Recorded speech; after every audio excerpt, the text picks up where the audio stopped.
It's tea season, officially.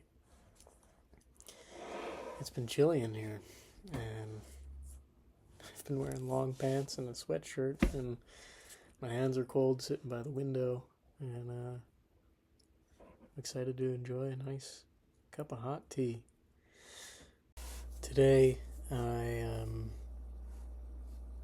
barely worked, and then after work, I went to De Bruno Brothers to get the charcuterie for Andrew. Alex made a list with help from Laura. We were able to figure out what he wants. It was my idea to do the charcuterie thing. And then I ended up going to De Bruno's. I got everything. They were very helpful there. And Andrew seemed happy with it. And then we got a bunch of Italian food from a place called La Scala Pronto, which they delivered in like 20 minutes. It was so fast, and it was really good. It was just classic, fast Italian, nothing trying to be fancy. And I got a chicken parm sandwich with sauce on the side, and it was so good being able to dip it. I have a half left over in the fridge.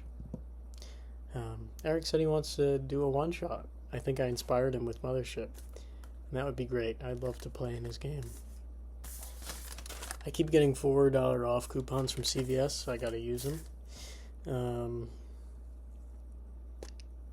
And we watched Rosemary's Baby, which was great. I really liked the slow unraveling of everything, and it clearly inspired a lot of horror. It was so ahead of its time, it felt like.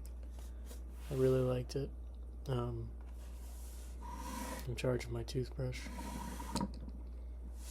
That's it today, I think.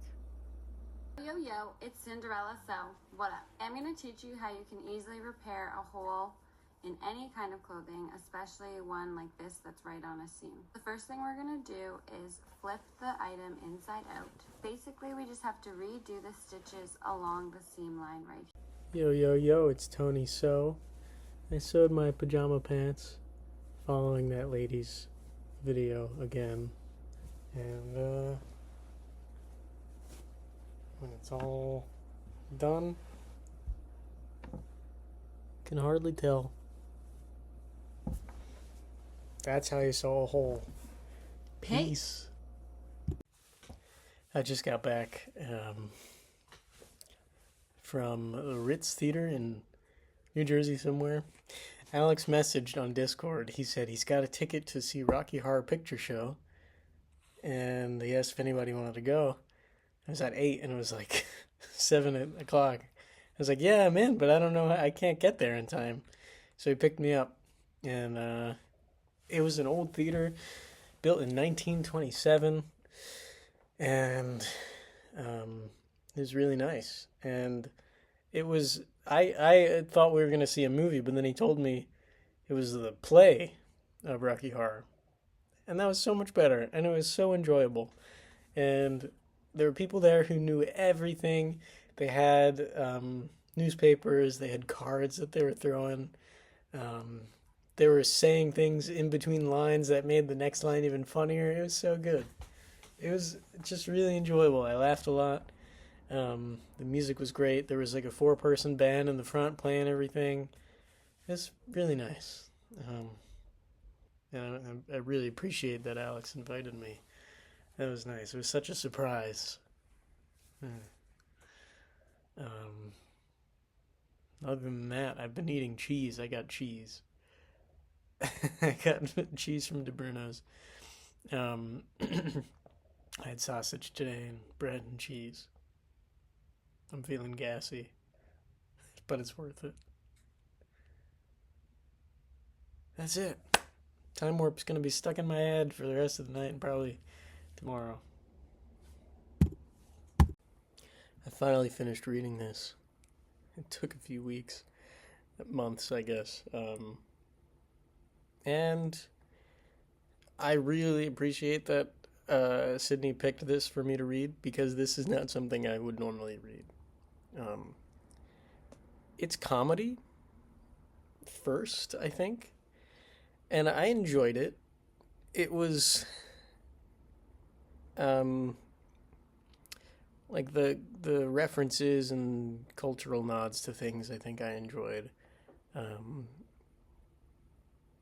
The plot, I thought it was a good pace. It went through like big moments fairly quickly, and the action pacing was quick. It didn't really linger on much, which was nice. It had to fit a lot into a book. Um,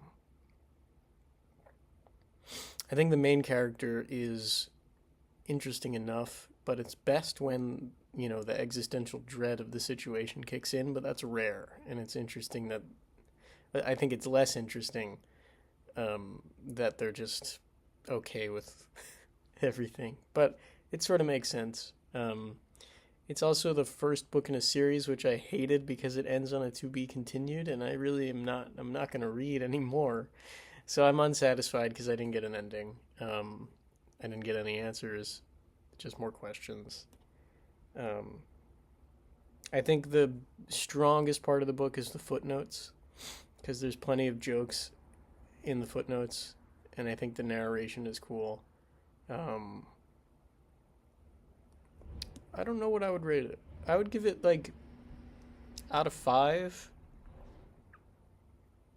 3, 2.5. It took me some more time to get into, but I did eventually get into the plot. It was good when it was good.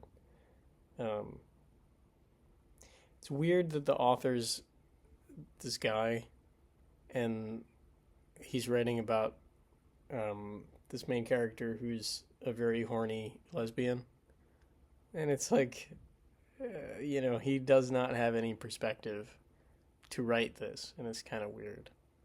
It is a romance story in some ways too, but thankfully that took the backseat to the plot and the action. Yeah, glad I read it. I really like the book swap idea. Definitely showing me what other books there are that I just don't consider.